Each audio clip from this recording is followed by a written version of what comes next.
Okay, hello everyone. I know I've done this video, something like this before. Um, the subject I'm about to talk about on this video, but it won't hurt to do another one. So I'm getting right into it. So it's about Project 301 versus 307. You know, is the question always come up every now and then. Whether to go for this one or go for that one.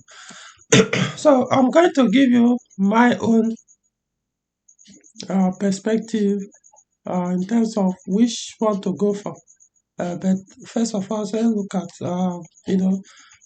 the two vehicles and then show you what they look like: interior, exterior, engine bay, transmission type, and then characteristics of each of these vehicles and the performance. So what you're looking at now is the first production of 301. So we started 20 um we started in 2012, if I'm not mistaken. This is the first one, which ended I think sometime 2016. This is what the front end looks like. It has the look is kind of similar to phase one W2508, kind of, but not identical. But yeah, kind of, especially the bonnet. Let me show you the rear view. So this is what the rear looks like. Um, it's actually um it's just a small vehicle. It's not interior is kind of huge if you want to put it that way, but generally it's a small car. So that's why I'm comparing it with 307. So this is the rear view, the face series yeah, of 301. So this model ended started 2012, ended 2016. So now this is the facilitated version. We started 2017. From the exterior, you could see there are some changes, like the front headlight. Um, the bonnet also, I think they changed the shape a little, but still looks similar, sort of. Let's look at it again. Uh, this shape here, you see the 508, the early 508 W2 has this kind of shape in the bonnet. I hope so, I'm not mistaken. But now you can see this one is just straight line. But here, when you look at this, the headlight, you can see this has a similar shape to that of um, facelifted W2508, the one that production started in 2014. Um, then they also now this time they introduce LED daytime running lights, which was lacking on the earlier model. It has a fog lamp though, but no LED daytime running lights. So this one still has a fog lamp, but now has this running light. So the front wheel changed. Um, so so this one is basically from the front end. You see, it looks like the 508, including the rear view. I'm going to show you guys. Um, Now look at the rear view of the facilitated um, 301 from 2017 upward. The tail lights is so it looks alike, like the W2508, the facilitated model. Sometimes when from afar you think it's even that 508. Until now get close, you now see it's actually a smaller vehicle. But the tail lights look almost the same. Let me show you the W2508 I'm talking about. Um, Okay, you can see, look at it. You can see the real lights. They all look alike, kind of. Look at it. They're not identical, but look alike. So that's why I say from afar you could tell, though not when the light is on, but kind of look alike. Um, then the front view, um,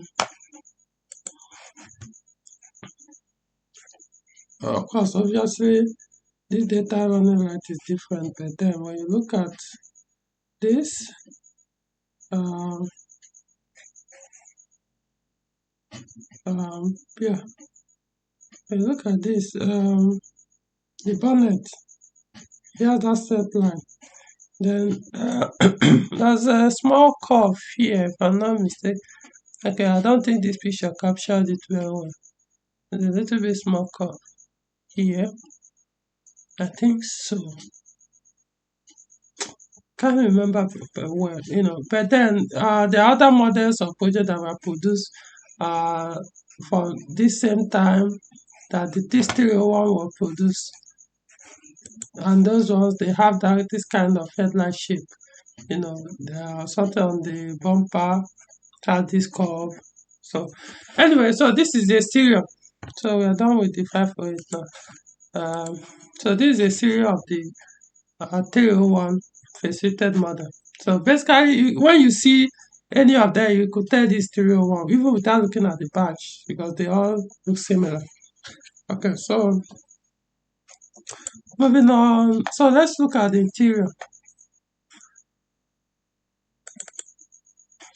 That's the one I want to show first. Okay, so this is what the interior looks like. Which, if you ask me, I'll say it looks okay. Especially the dashboard. Yeah, it looks okay. Um, Not like it doesn't look premium, but especially here, yeah, it makes sense. You know, it just makes sense, especially compared considering it's a small car. They designed it very well, including the dashboard. Instrument panel, not really, not a fan of the instrument panel, but the entire dashboard here, not bad looking. I'm saying there are somebody who has driven this car many times, sat inside it, so yeah, I can tell. It looks good, especially even at night. Yeah, when you sit inside it in the darkness, and the vehicle is running, but the headlight is not. Yeah, and the light comes up. So yeah, illuminates very well. Um,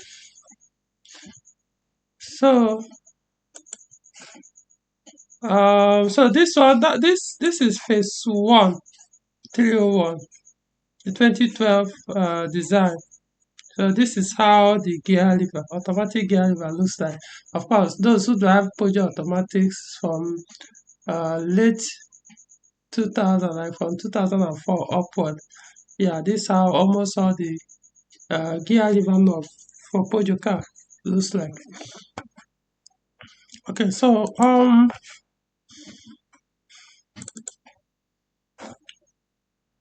this is the manual, one with manual transmission. So and funny enough, the manual transmission gear lever looks much better than most Peugeot manual gear lever I've come across. To be honest, I really like the shape for the manual 301. I think both phase one and phase two of it has the same design gear lever for manual. This is another interior. Um, Looking at it much closer. So probably we'll come to the instrument panel later. But here, very okay. Okay, so moving on. So let's talk about the engine.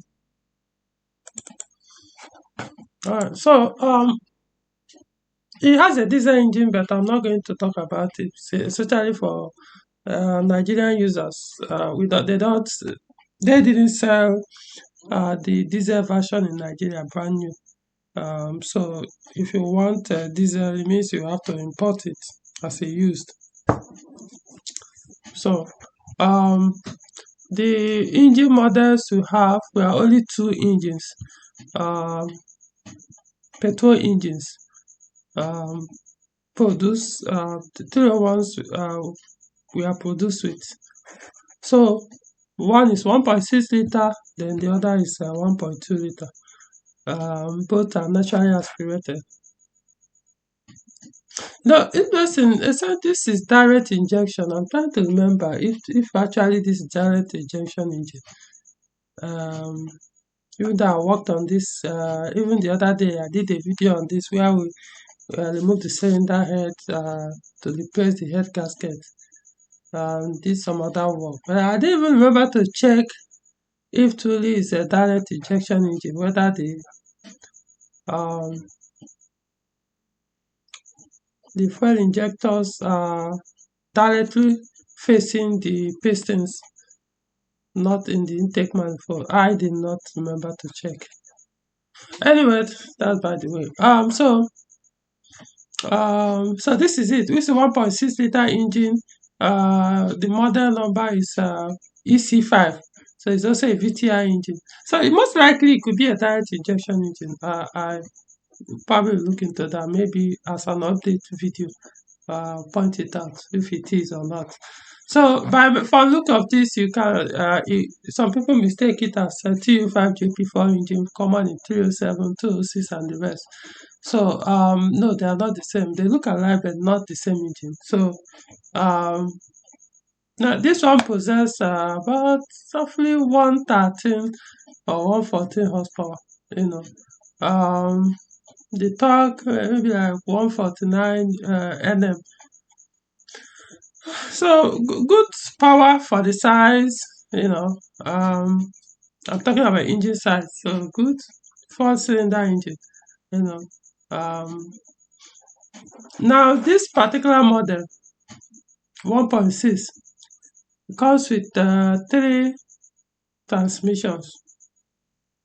Unfortunately, in Nigeria, you only get one transmission for this engine, which is 88. It's a four-speed automatic transmission, which is an improved in other words, this transmission replaced the AL4.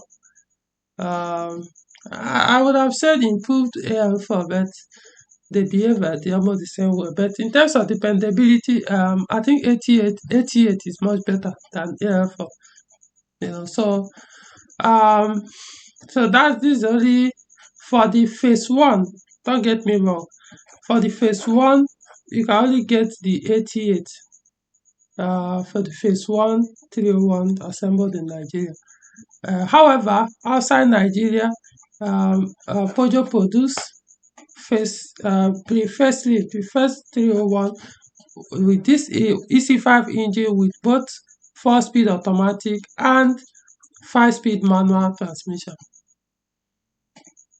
Based on from my own experience driving this vehicle many times, I mean different, not just one, you know, different customers or clients 301, you know, after driving them, and I just kind of prefer to experience the one of manual. I would prefer it in the manual, not because 88 is bad. 88 just because 88 also behave like AL4, you know, can be quite annoying, very unpredictable in terms of when to downshift, and it just but just like I say, is in terms of you could say performance, I prefer it to AL4. So if you want the manual, see this is the biggest or the most powerful engine in 301. This is it. Both phase one and phase two. This is the most powerful one, which is the 1.6 liter, 113 horsepower with 149 or 150, I think 149 Newton meter torque. So this is the highest engine you can ever get, or the biggest or the most powerful engine you can get.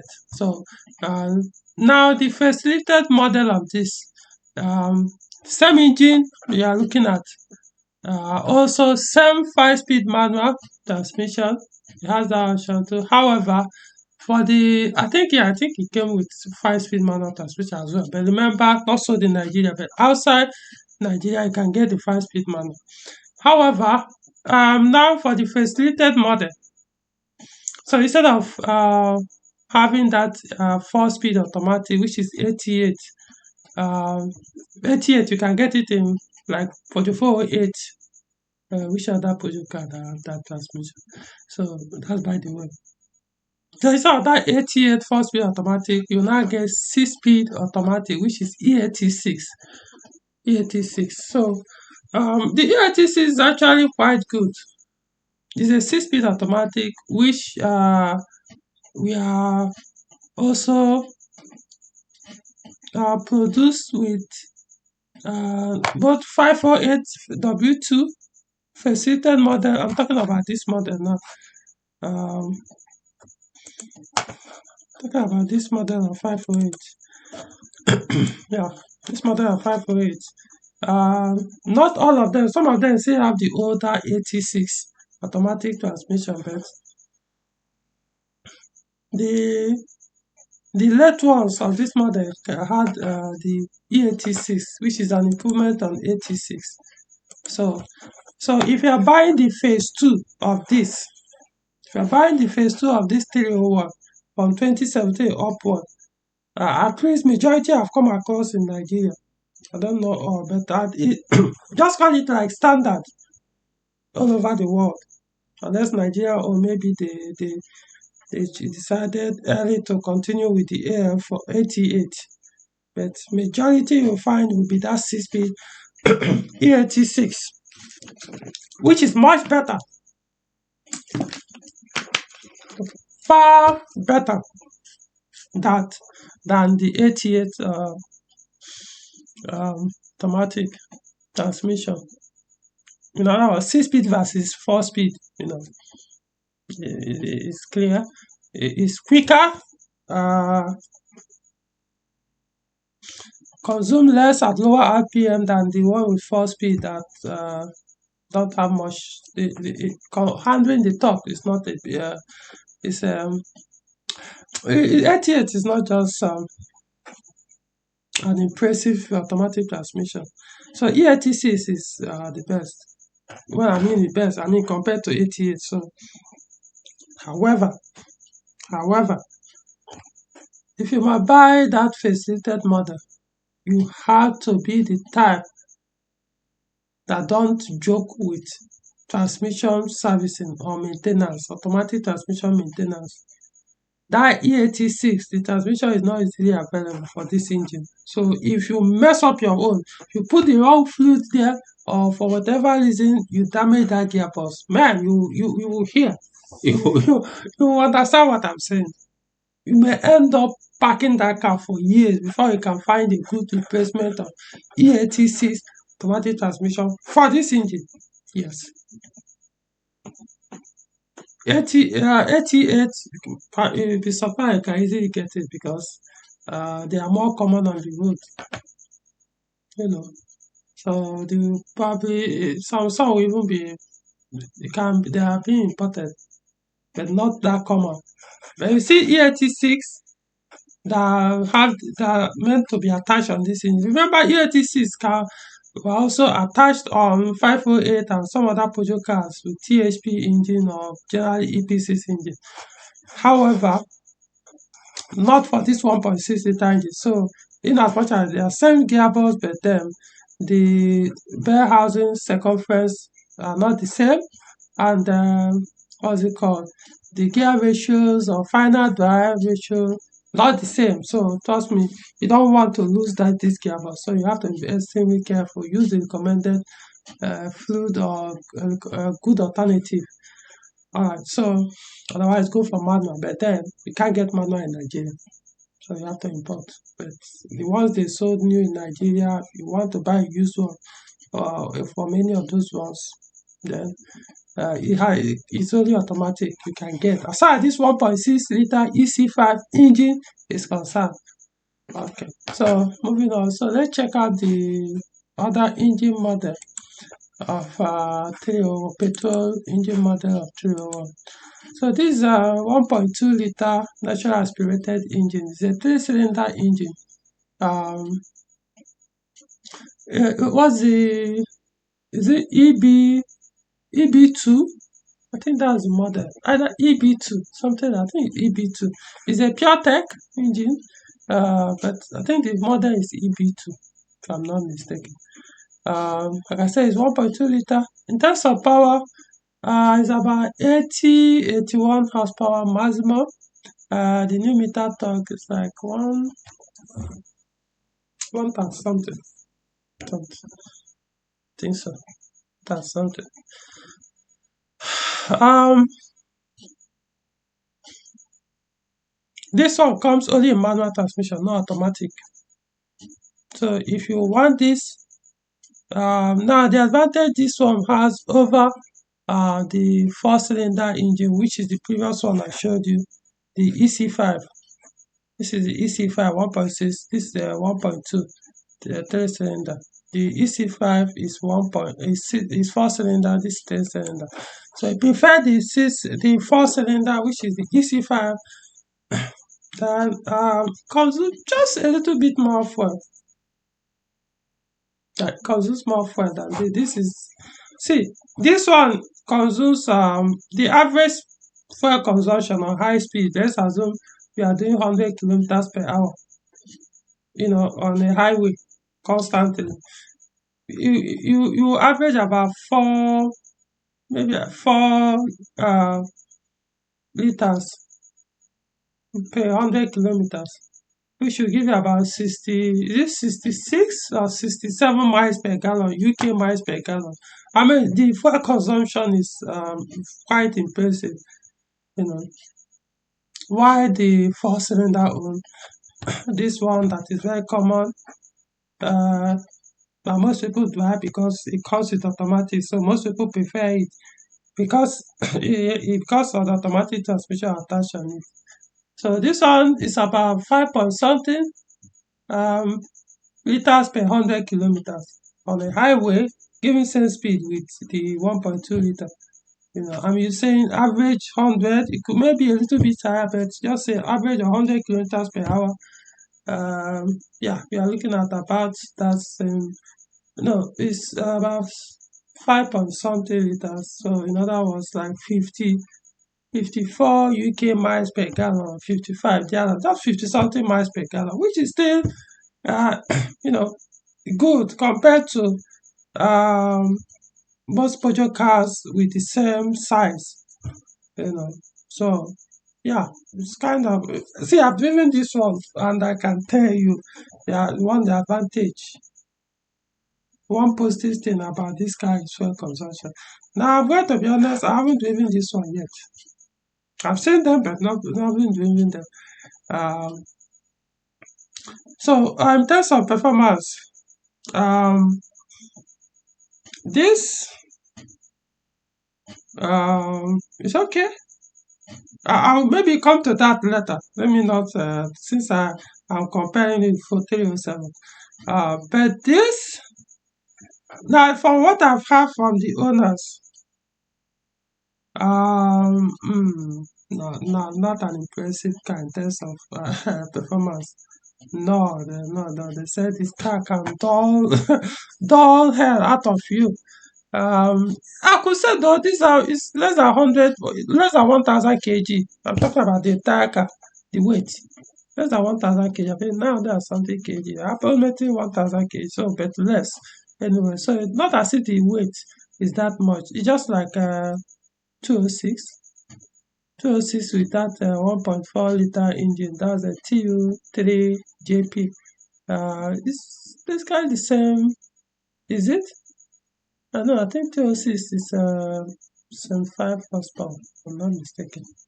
Or is it 50 horsepower? I don't remember.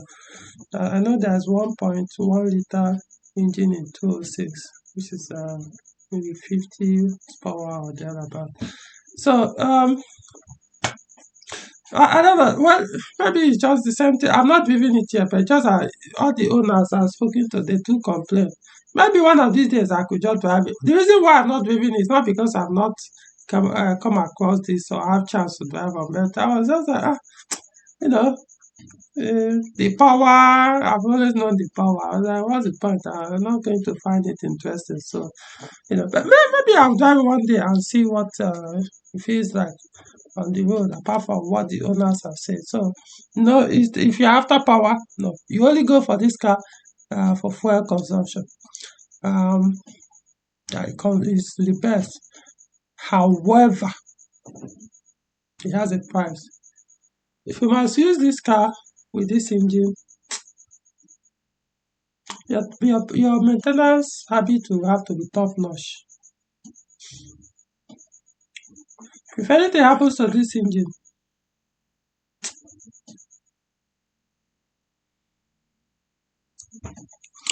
you may end up scrapping this car, or the car will park for I don't know how long before you can find a replacement engine. The engine is not easily available.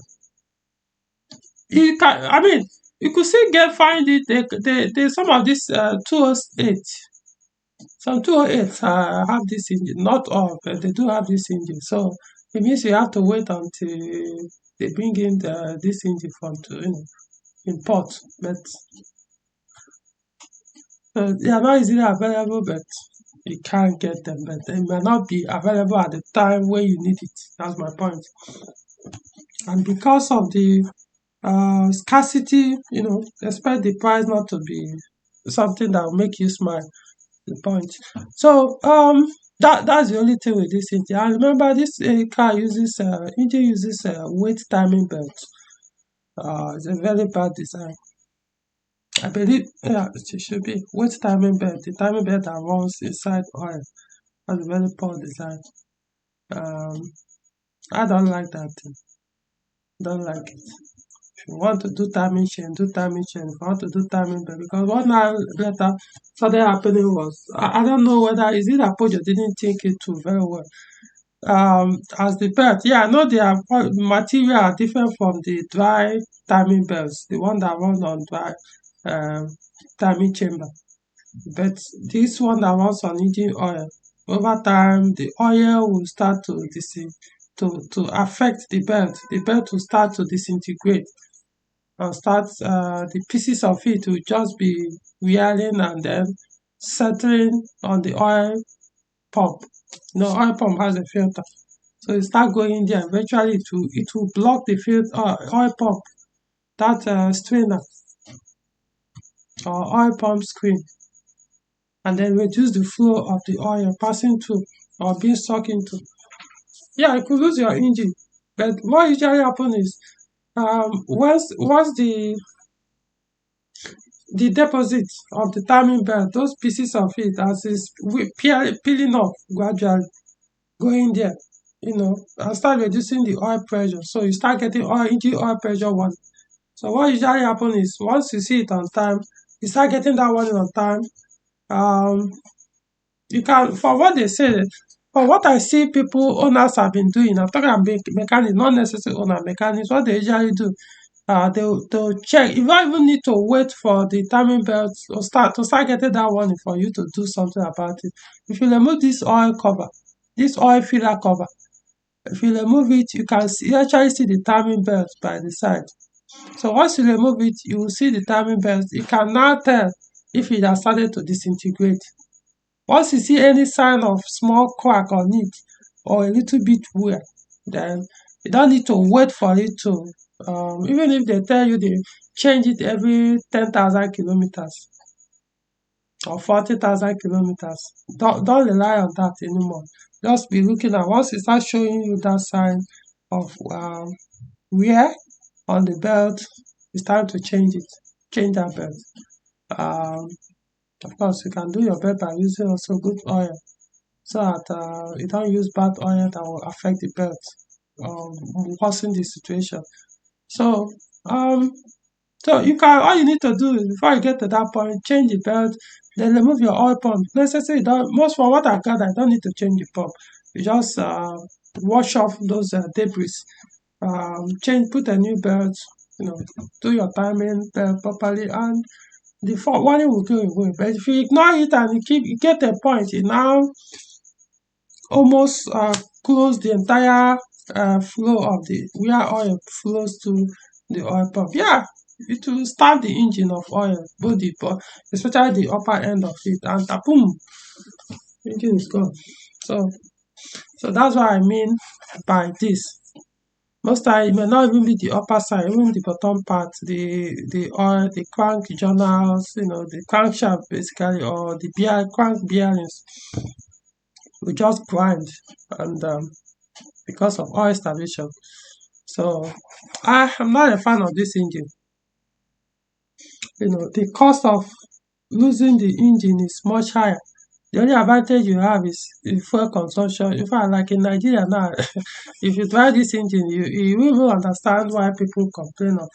Yeah, I know fuel consumption, cost of fuel will still be biting you, but man, you won't be feeling it that much because of how good, how fuel economical the engine is.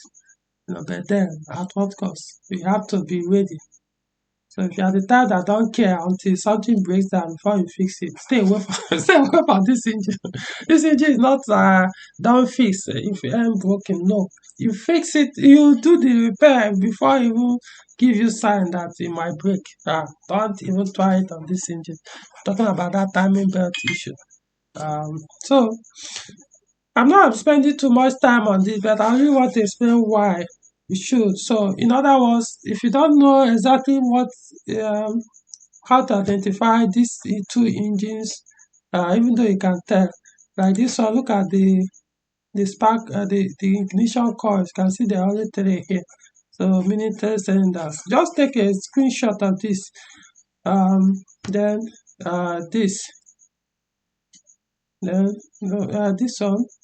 So this one is, you can say, just say, okay, any engine you see that is same thing with 307, even though it's not that common engine in 307, they look alike. So it'd be easier to identify which one is which. However, if the vehicle was sold in Nigeria, I'm talking about this one. So any of the two, then once you check and you see manual transmission, you see this gear lever, then know that it's three-cylinder engine. Period. You don't need to open the bonnet.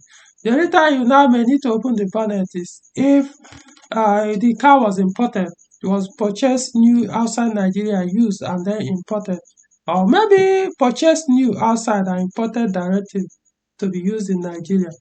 It means somebody, or the most likely, it could also be this engine. Remember, this engine outside Nigeria, not in all countries, but outside Nigeria was also produced with um 5-speed manual transmission. I don't know why they chose not to do that in Nigeria for some reasons. Um, um, but then this is the one that, yeah, this one sold more than the three-cylinder engine in Nigeria with manual transmission. So um, now this one is about 1,100 and something kg. Um, mm, it's there. The good thing about 301 is they specifically built it for fuel economy, irrespective of the engine. Now, I'm not talking about diesel. Like I said, we don't use diesel cars in Nigeria. I'm talking about general, not talking about the few ones that are using. I say, Nigeria, when you talk about cars, not truck or big buses, cars, you could say more than 95% are petrol. More than 95, maybe like 97, 98 are all petrol engines. So if I'm talking, I'm going to base or focus on what is more common, or generally what is on the road. So it's purely built for fuel economy. It has its downside. Let me talk about 307 before I come to that. Okay, so moving on, let's go to 307. Okay, so what I'll be doing is I'm going to show even though remember the 301 is a sedan or a saloon. So I'll just show you the front end of 301, 307. So this is Maybe before I get to this, let me show you. Um, it's coming. I need to close some of this. Um,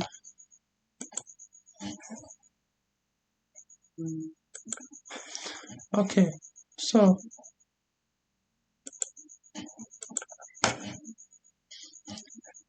this is the first 1307, the first production, which it started in 2002, if I'm not mistaken. I ended um, I ended 2005. This model. Now this black one started in 2006. This is a facilitated model. This other one is known as T5. This one is T6. That's the code number. 2006 to 2008. Okay, so this is the front end.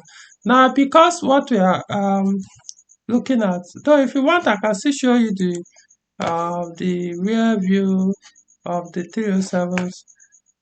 For example, this is hatchback, so this is what the rear looks like. Not going to focus more on that. Then it has a CC. Now this is a 5-door hatchback. This is what it looks like. For the rear, there's a difference between the T5 and T6. The tail lights are not the same. But basically, every other thing is almost the same thing. It's only the front that you have different, that look completely different. The bumper, the headlights, I think fenders as well. I can't remember.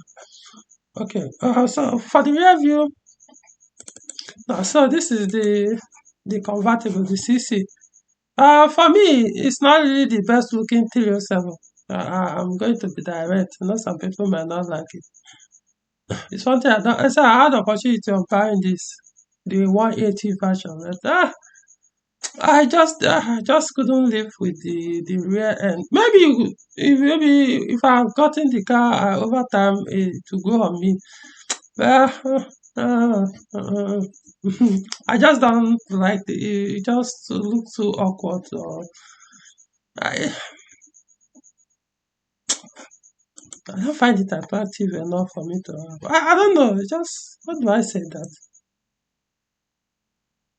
look awkward?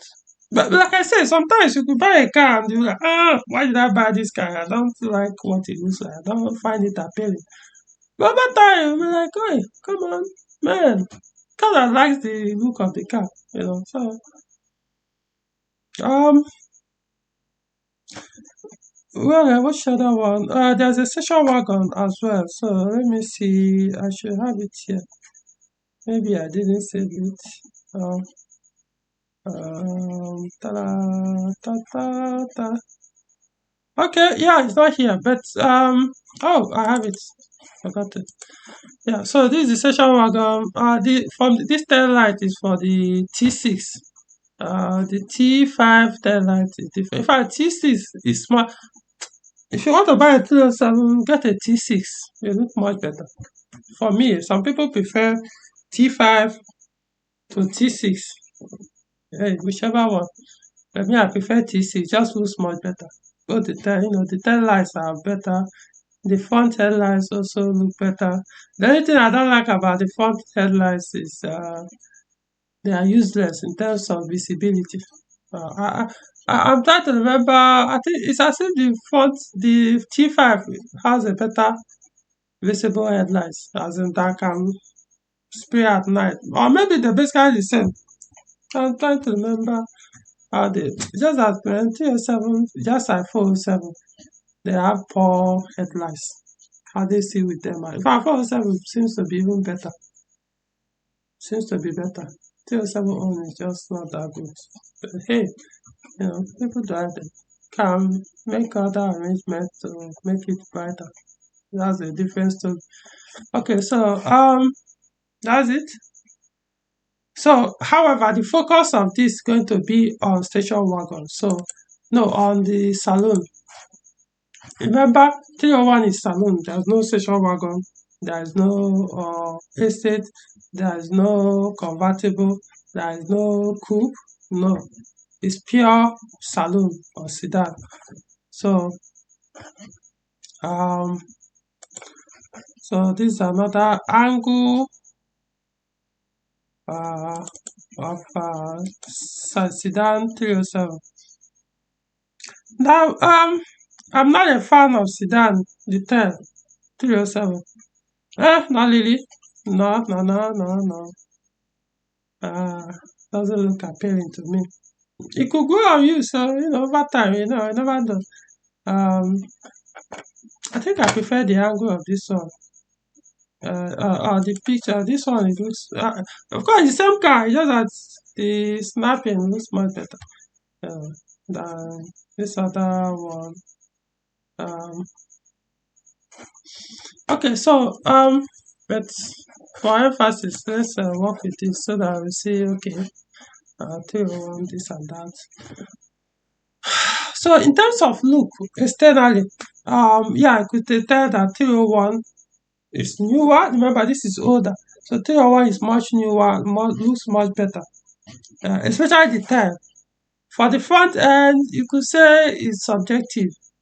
Um, yeah, 301 you could say it still looks newer, not bad looking. Where is that facilitated model? Also not bad looking. But man, give me 307, I'll pick it. I mean, the front look. I just kind of prefer the look of 307 from the front end. It's already old and dated. Don't get me wrong. This one looks much newer. The 301, yeah, looks much newer, modern. Both looks modern though, but I'm telling you in terms of newer. Yeah, 301 looks newer. But I kind of prefer 307. The only thing I don't like with 307, this headlight just pointing useless at night. Just useless. If you're traveling with this kind of headlights, you'll just be struggling on the road, especially if there's an oncoming vehicle. They're not bright at all. So, okay, so that is it about the stereo. You could say it's subjective, this and that, but 307, the only what I'll tell you about 307. See, this video is going to be long, so but I want people who are actually interested to know why I'm going to recommend this or that, or for you to make your own choice much better. 307 has a problem, and the problem is the weight. That's a very big flaw on 307. Now, I might be wondering, what do you mean? Well, I know the sedan.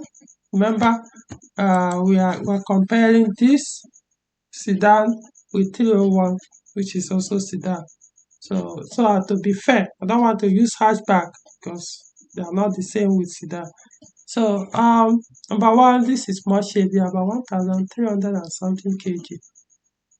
1.6 liter. Remember, okay, I'm here to get there. But let me go so that I won't get ahead of myself. So hold on, I need to close this one so that I won't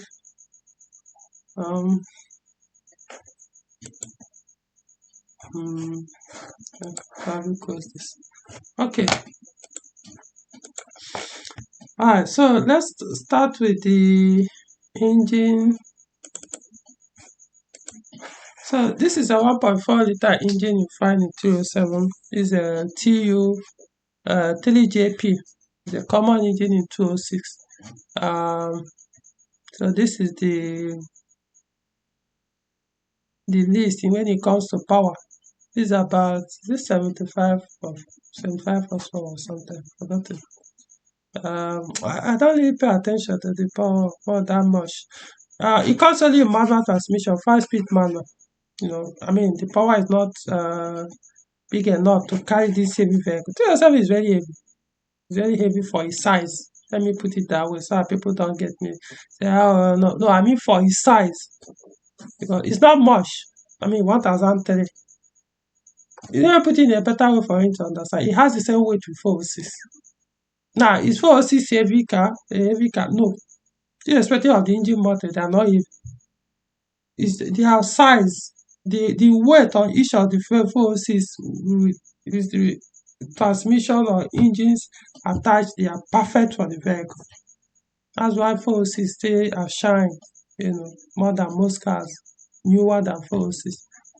But 307, no, that's where they made a mistake. They just same thing with 407. You know, they made it too heavy for the engines they mounted on them. So that's what I'm saying. It's too heavy for their sizes. 407 have one kind of weight. You see, the weight looks as if it's one kind of muscle car that's supposed to have like one big V8 to be able to pull down those heavy bodies effortlessly. So that's one thing 307.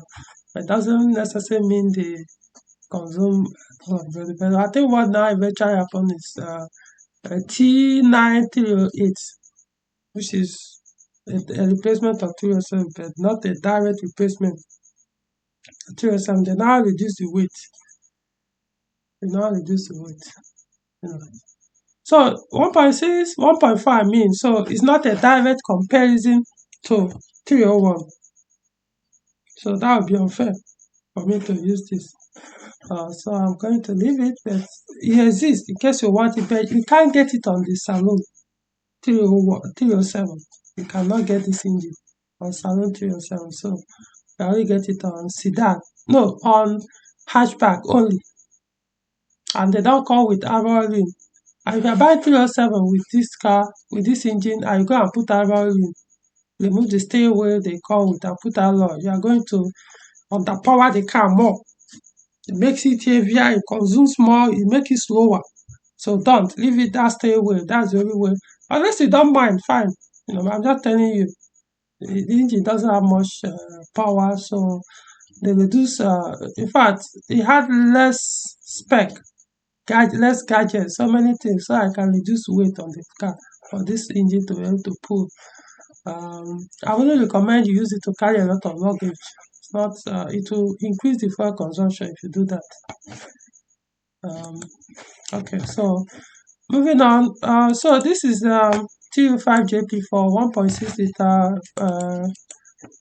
naturally aspirated engine. So you can say when you look at this and look at this, they all look alike. So they basically all look alike. So this is a fair comparison to the 301 1.6 liter engine, which is more common.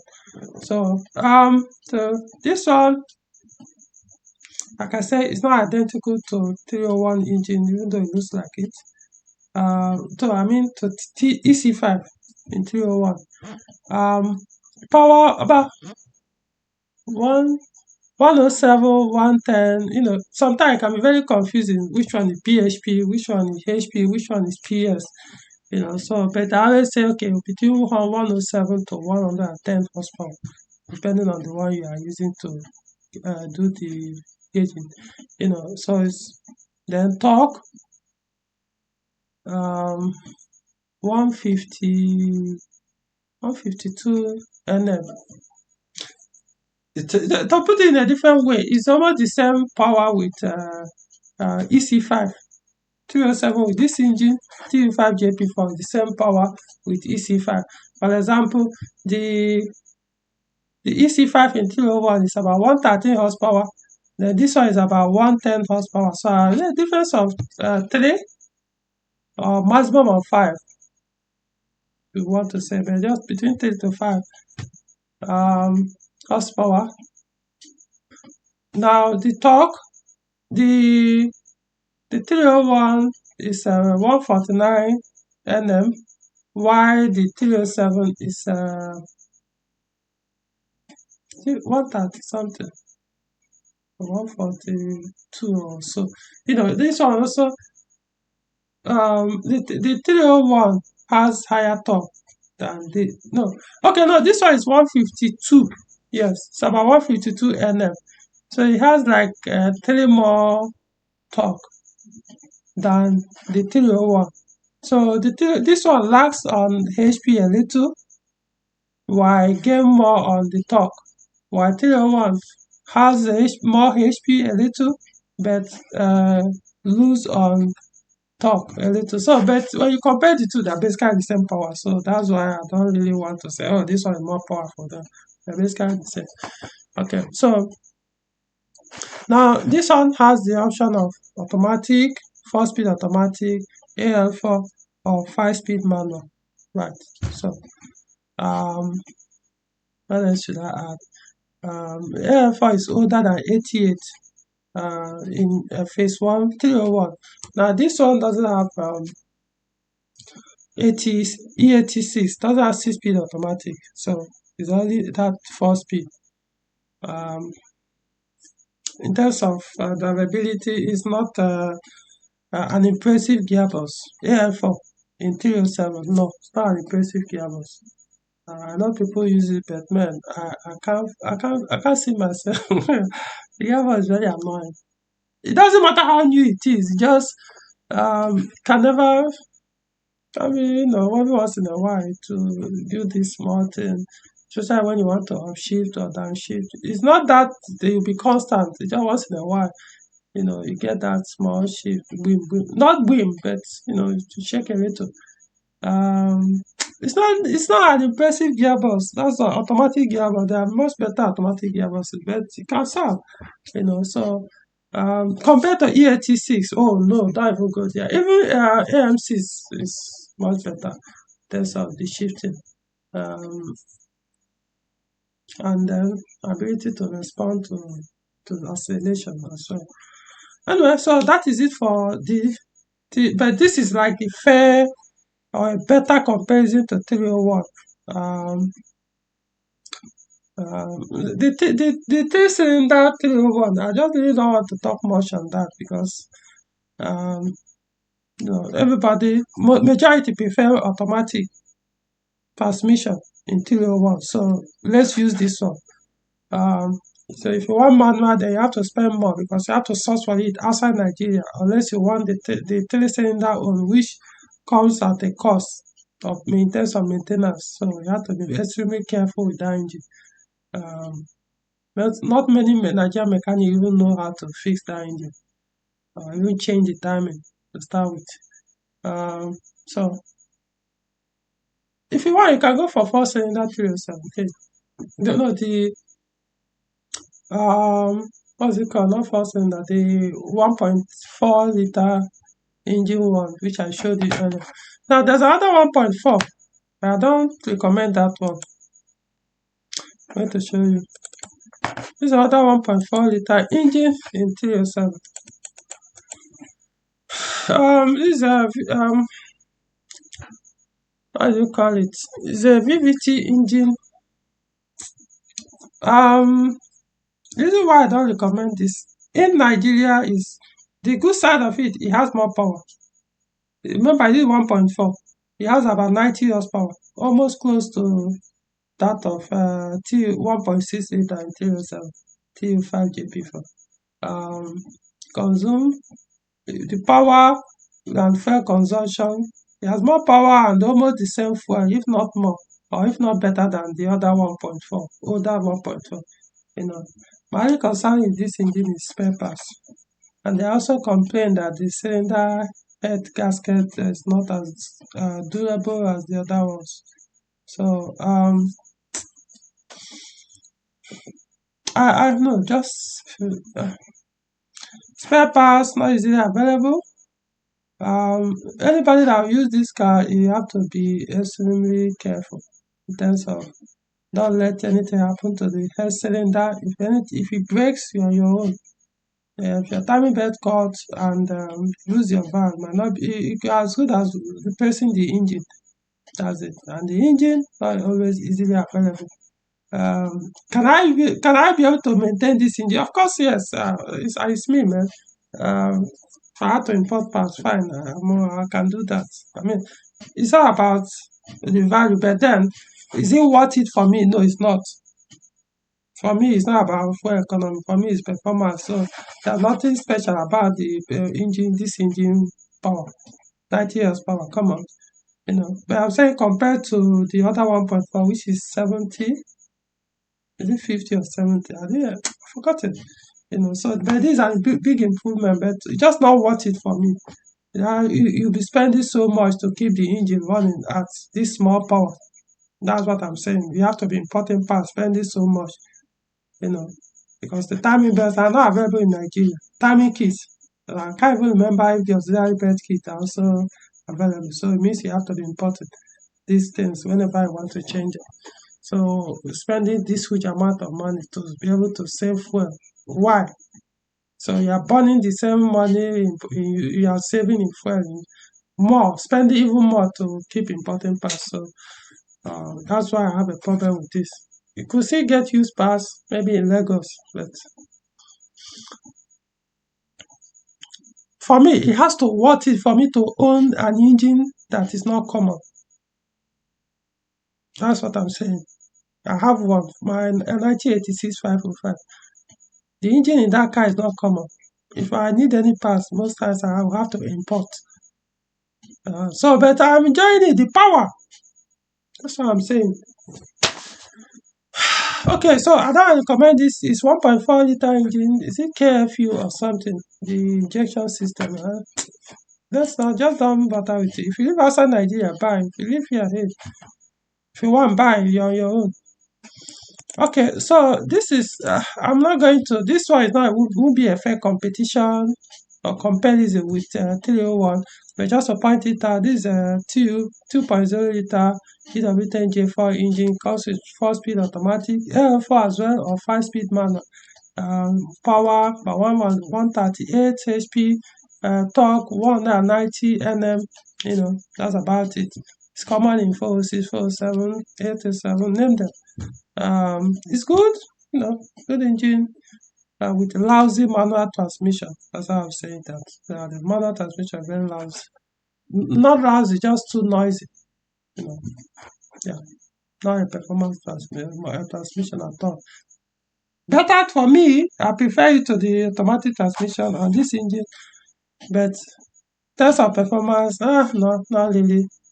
If you want to shout with the commensurate performance, not shouting and nothing really coming out of it. Okay. Which one else? This other one, 2.0, you find in 406. No, in 307 as well, but only in the facilitated model. Now this one, hold on. So this one you can get it. You only get 307 T5, the facelift 2002 to 2005 with this engine. In fact, even early by 2005, they actually stopped using this engine. They started using this particular engine that I want to talk about from 2005 for the 2.0. At least the later 2005, they stopped using this. Even on the T5 body, they started using this. So you could say this one was actually discontinued as in general in 2004 in 307. So this is a replacement of the EW10J4. It's also 2.0-liter engine. It has more power, a little bit more. This 143 horsepower.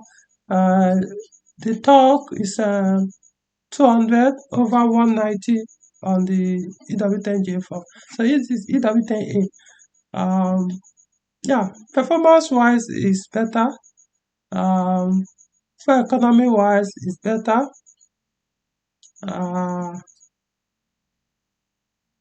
Tolerance to abuse, no. You rather go for better if you go for this one. If you are the type that like abusing, there are people just generally they don't like to maintain. They prefer abusing their vehicles. So there's nothing you can't change them. They would rather keep having those horrible experiences from the abuse. So that's what they prefer. You are better off with this. Stay away from this if that's your type. The why you keep bitching about how bad Peugeot cars are. So that's one thing with this engine. So it's good, but still not in fair comparison. Of course, has more power. is quicker and the rest than 301. So this not fair, but pointing it out, since it's a petrol engine, you can get in 307. What else? Okay, I think I'm done with 508. Okay. Let's see. So this is the last or final uh, petrol engine you get in 307. This is known as EW10 J4S or 307 180 or Feline. So it comes only in manual transmission. This other 2.0 that I mentioned, this one, it has, like I said, option of 5-speed manual or 4-speed automatic, which is AM4.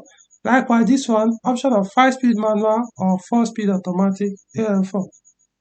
Then this one, only 5-speed manual, no option of automatic. This is sports version of 307. So 180 horsepower, but lacks on torque. The torque is, even though it has the highest torque in petrol 307, don't get me wrong. This is 202 Nm torque, but remember the other two 2.0 liter engines are 200 and 190. So there's not much difference, especially from this in terms of torque from this one to EW10A. Basically the same, just two additional two. So you won't even feel the difference. So it lacks torque, that's what I'll tell you, but it has a lot of horsepower. But then to get that horsepower, you have to push the RPM almost to the red zone to really get the full horsepower. But it's very quick. It's quick. I'm going to give him that. It's quick. Even at lower RPM, but they designed the engine for you to rev hell out of it. That's what they designed this engine, and because of that, only one engine oil rate is recommended, which is 5W40 B712296. Okay, so this is not a fair comparison at all. This is the fastest or the quickest 307 ever produced. So fun, even the braking system different from every other one. They are not the same. So let me not go there. I'm talking about is it the caliper? Yeah, the caliper is not the same with the other one. With big power comes with better performance brakes. But I think the brake pads, I think they are the same with the brake pad in other 2.0 liter engine. I can't remember for sure. But I know the front brake calipers are different. Even when you see them, you can tell. Okay, so let's go back to the one that let me close this one. This is not why we are here. So this is the one we are now doing the better comparison with the 1.6 liter 301. Okay, before I do that, let me go to the interior. Talked about interior of 301. Remember, I said this guy is going to be long, but so as you can see, the gear lever, this 307 interior, the gear lever is the same with 301 for the phase 1. The phase 2 301 has a different gear lever. Let me see if I can find it. See it here. The one that comes with 6-speed automatic. See it here. It's different, So so this is 307 interior. It looks dated. It looks dated. So the interior, the dashboard, nothing really impressive about 307 in the dashboard. There's a center console all the way from here. No, nothing really. Is that the ones that come with that RT3 and RT4 that makes sense, Other than that, but it's okay. I mean, it's not that bad. There's another one I have here.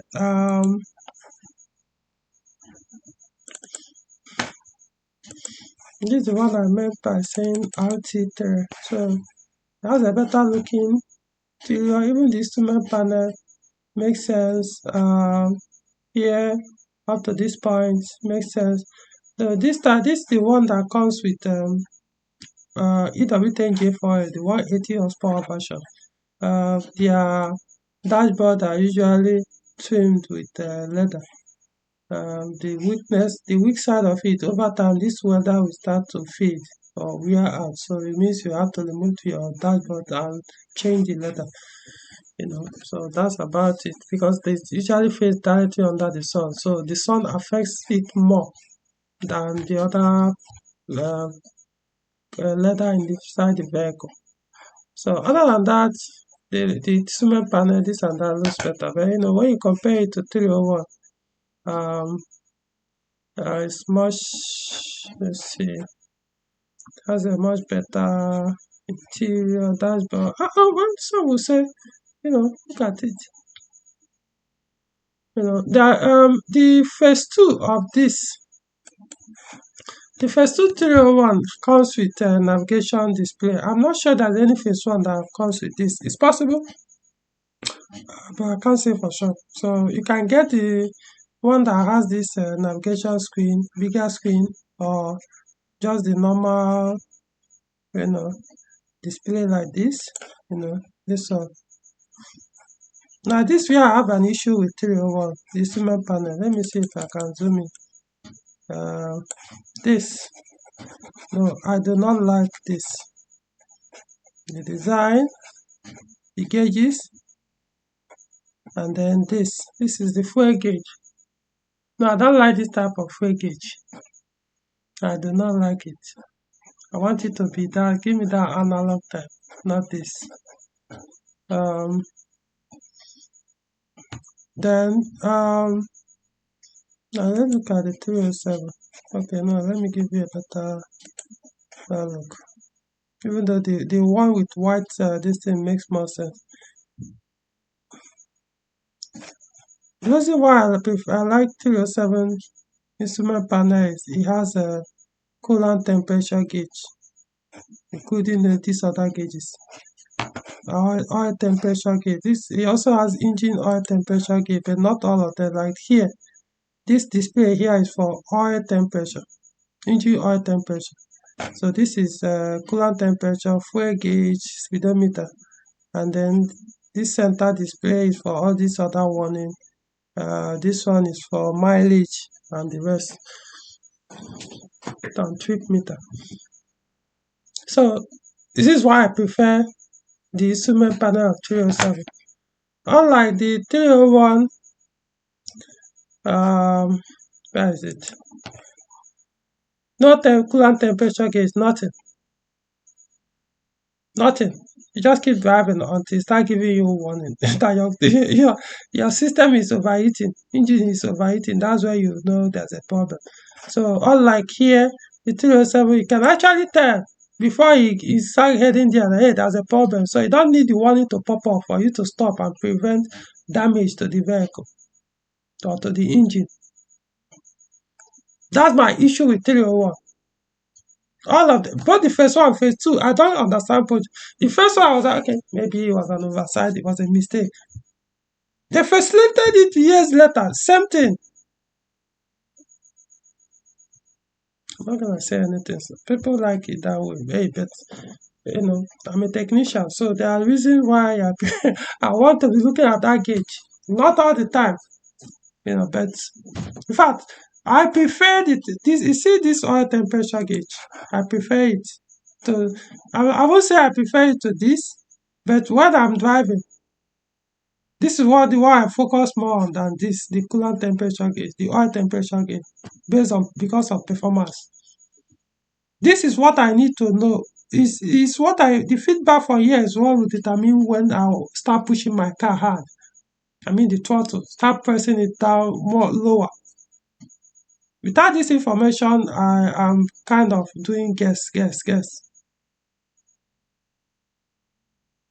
which not all 307 has this oil temperature gauge too. But then 301, no. not anywhere here. They don't even have coolant temperature gauge, so is it the oil temperature gauge they will show you? So that's my issue with 301. My issue. I don't. The instrument panel is just both the fuel gauge. I don't like the design. So um, so this is the navigation screen for 307, and this is 301 with the navigation screen. I think I have one that's much closer. Um, Let me see, so I can see it better. So this is it.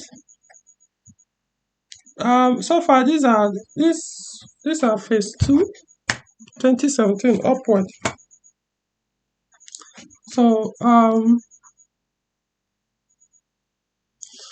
okay, so now the verdict. I hope I'm not missing any other thing. Mm,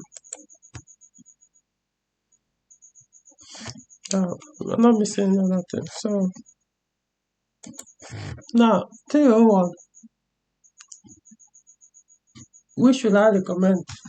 I don't know how to go about it, but I'll tell you this.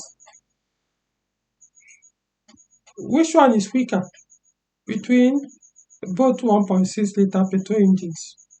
The EC5 in 301 automatic, and the EC5 no and TU5 JP4 1.6 in 307 automatic as well, 4 speed. Let's not even go to the 6-speed automatic, but let us still stick to 4 speed. Which one is faster and which one consumes less fuel is 301. 301 is better than the 307 in terms of fuel consumption, which consumes less. Yeah, 301 is better. Now, which is faster? 301 or quicker? 301. Why? If not for anything, the weight. It has much over more than 100 kg less than 307 sedan. What I'm saying here is I'm using sedan, not hatchback, now 307. So this is what I'm talking about for people who probably don't understand. This one, yeah. So using the two of them as sedan, so I'm using that to be fair.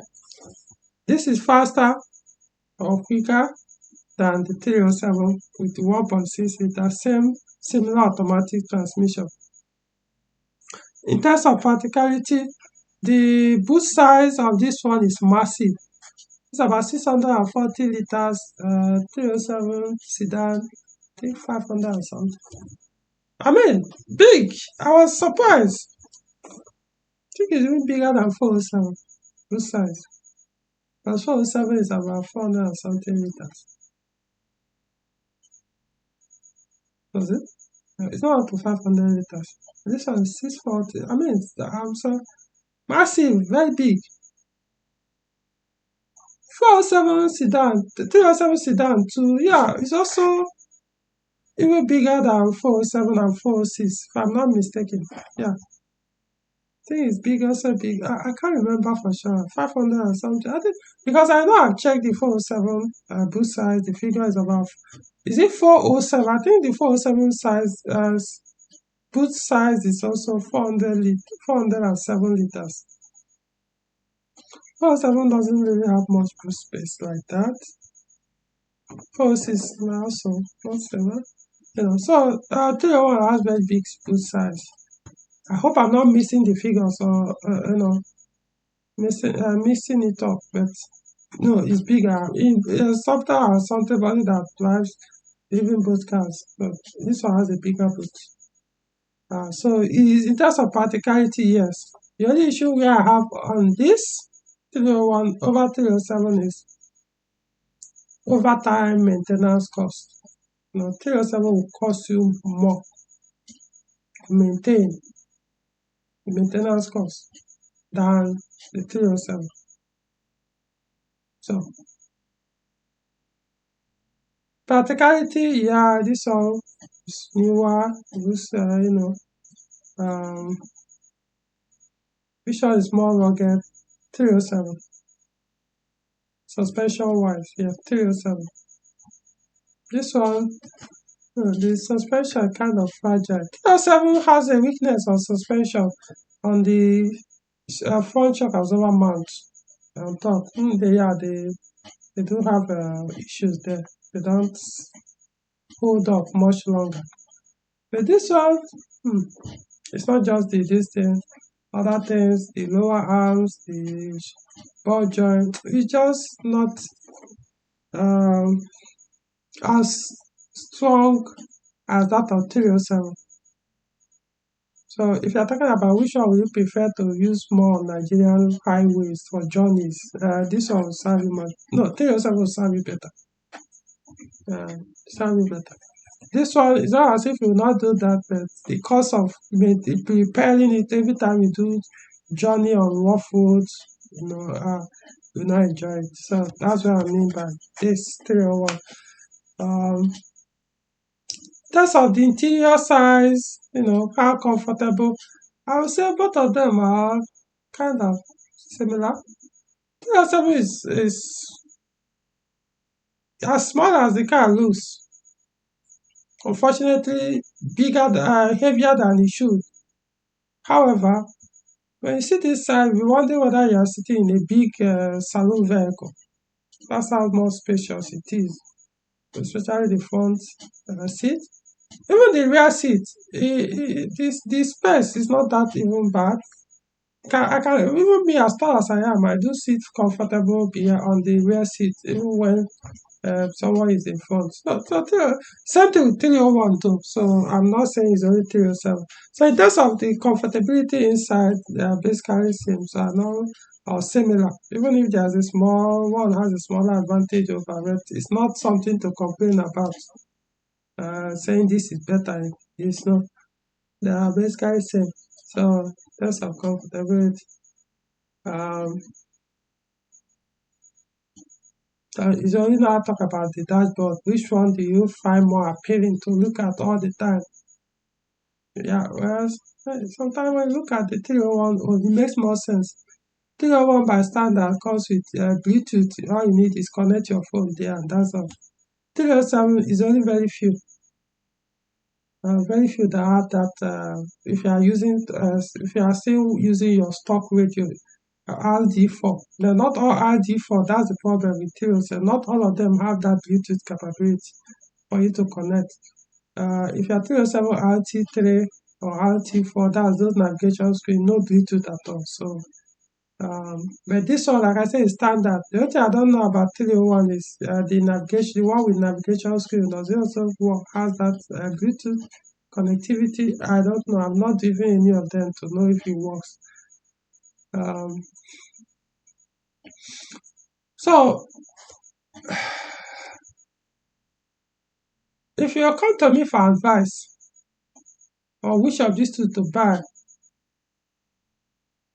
in terms of you want something that can serve you close to 406,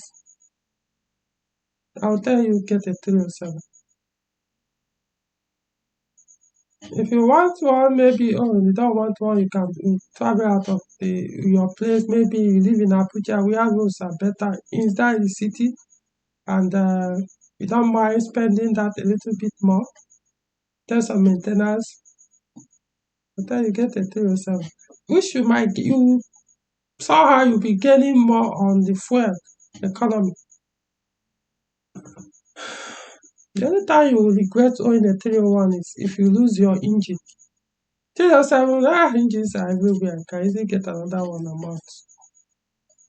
Expensive maybe, but they are available. But this one, it doesn't matter how rich you are, the engines are, they are not there, they are not there. Will you eventually find one? Obviously. How long? You might be lucky the time you need it will be available at that time. If you're unfortunate, it could take years. It got to a point where Nigeria now started to do combination when their bottom part of their engine wears out. They will get TU5JP for engine for the 1.6 and swapping. That's the bottom part of the engine. and swapping on the cylinder head. But what I mean, if you end up losing your engine by that, I mean, including the cylinder head, there are sometimes your timing belt can cut or jump, and it will wreck the cylinder head, not just your valve. It will wreck it, including your piston. So in that case, the engine is gone. Or it could be a situation where there's a serious severe overheating that affected both your cylinder head, or your engine you starve your engine of oil. At a point it now grinded both the bottom and the cylinder head, the camshaft and the rest. Or maybe the person was using thick oil to run on the engine over time, maybe also with the absence of thermostat or with the fan spinning constantly, abused the connection to the fan, and eventually he grinded the cylinder head a little, including the bottom side. So no matter what you do, the cylinder head, the camshaft was always making noise, the valves, this and that. Valves, yeah, maybe you could try the camshaft, this. Ah, see, you don't want to lose the cylinder head of this engine. Let me point it out. This is the period. This engine 1.6 common EC5 that you find with automatic transmission. You don't want to lose this cylinder head. Your bottoms, fine. You can do that conversion. Put TU5JP4 bottom. But this one, if anything happen to this, wow. Like I said, it's not about I can afford another engine. No, it's not even available. But it could be. Like right now, I know that somebody I had that has it. They use one, only use one. That was like last week or 2 weeks ago. Hopefully, it might still be available. This was like the first time I had it after like 3 years that somebody has this engine here in Abuja. After like 3 years. So imagine how much that person will be selling that engine. Just saying. So you don't want to lose this. But 307, don't need to worry yourself. I'm not saying you should go and abuse and wreck your engine. I'm saying worst case scenario, yeah, you drop it, rebuild it, or take it out, put another one. Keep using your vehicle. So they all come, they have their own advantage. They have, the advantage of 301, um, uh, for economy, better, consume much less than the 406, than the 307, the same engine, saloon. Um, looks newer. Some people like me, yeah, I not necessarily care so much about the looks. Like I want care about performance. Looks, yeah, but performance and the looks. So in terms of look, it has to be something appealing. Don't want it to number one, it must not look too feminine to me. Must look a little bit aggressive or more aggressive. So in this case, I would say both of them are 307 and 301. I would say they don't look. When you look at it very well, 307 T6 has more aggressive look. Come on, unless you want to be biased. Yeah. Yeah, T6 has a more aggressive look than, especially the front end, than the 301. Even the rear end, let's even look at it. Am I saying? Um, for example, this is another one. I mean, 307 just looks, it just, I find it more attractive or more appealing, the look of it. T6, I like it. I just do, the hatchback. So the rear view, um, looks okay for the hatchback though. So maybe if 301 had a hatchback, you say maybe the hatchback probably will also look. But it's not as if the rear end of the 301 looks that. So it all depends. 301 is okay, good looking. Yeah. Um, um, So, verdict. Yeah, I would prefer 307 to 301. I'm telling you as a technician,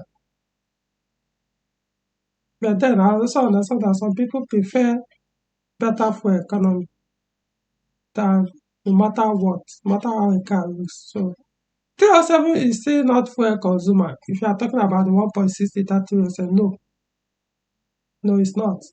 Just because this one consumes 307 is about 40 something miles per gallon UK, giving same speed with the 301 that does with 1.6 that does 50 something. So the difference are about could say okay, a little bit more. 10 less, you know. So that you could say yeah, 301 has that advantage over 307 with that engine and more. Apart when you go to manual transmission, then yeah, you could say the fuel consumption of 301 improves a little more than the automatic. But notwithstanding, even at that, the 301 is still faster.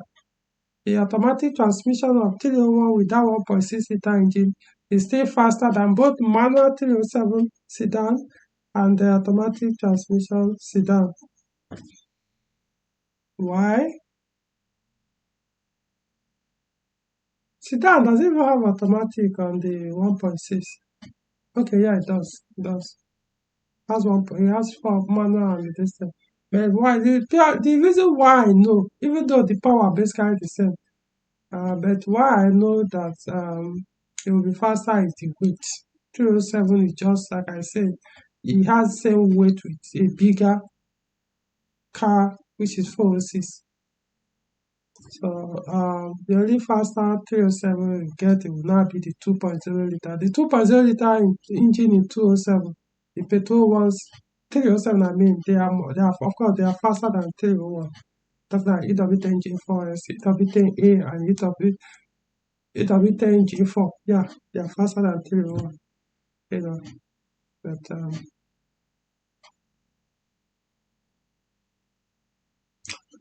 Um, that's it. Just that for the three cylinder, oh, whoa, whoa, whoa, whoa. That car is a 14 seconds car.